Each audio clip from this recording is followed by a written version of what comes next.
По 15 последователни европски порази, Тата Бања во претходното коло извојува победа и конечно се гледа раката на нивниот нов тренер. Каков противник да очекуваме утре во Битола? Pa sigurno, dakle, sa promjenom trenera je došla nova energija, očito angažman je puno veći, to se vidi i u njihovim pobjedama. Možemo očekivati jednog protivnika koji je prije svega jak u posjedu lopte,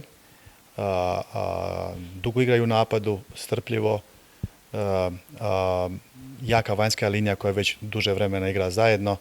Dakle, sigurno nas očekuje jedan protivnik koji je u usponu, koji je čvrst u obrani, koji dobro trči, osobito po lijevoj strani, dakle imaju jako dobru kontru.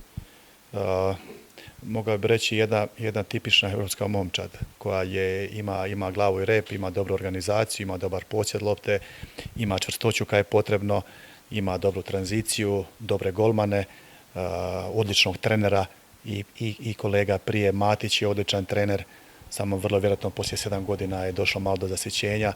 Dakle, Tata Banja ima i odlične trenere, tako da oni su generalno jedna evropska momčad i oni su to pokazali mnogo puta do sada. Збор 2 за атмосферата и тоа што го донесо овие 3 бода од гостувањата во Швајцарија и пред се во Грција и начинот, тој авторитативен начин на кој што Еврофан Перистер доминираше против АЕК Атина.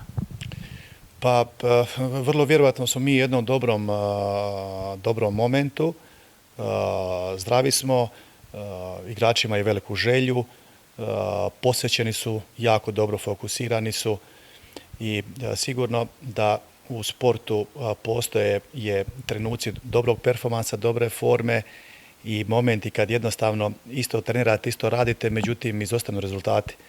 Nažalost, svi u nas mjerilo jedino su rezultati.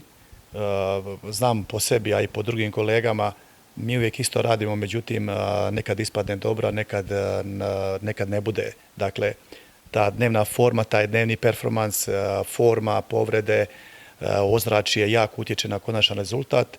Naravno da smo mi zadovoljni i sretni, međutim u sportu jednostavno ne možete prespavati ni jednu utakmicu, ni jedan dan i mi smo svjesni da smo mi na dobrom valu, da imamo dobru situaciju i sigurno da ćemo mi svi dati sve da ostvarimo tu pobjedu i da nastavimo taj jedan dobar niz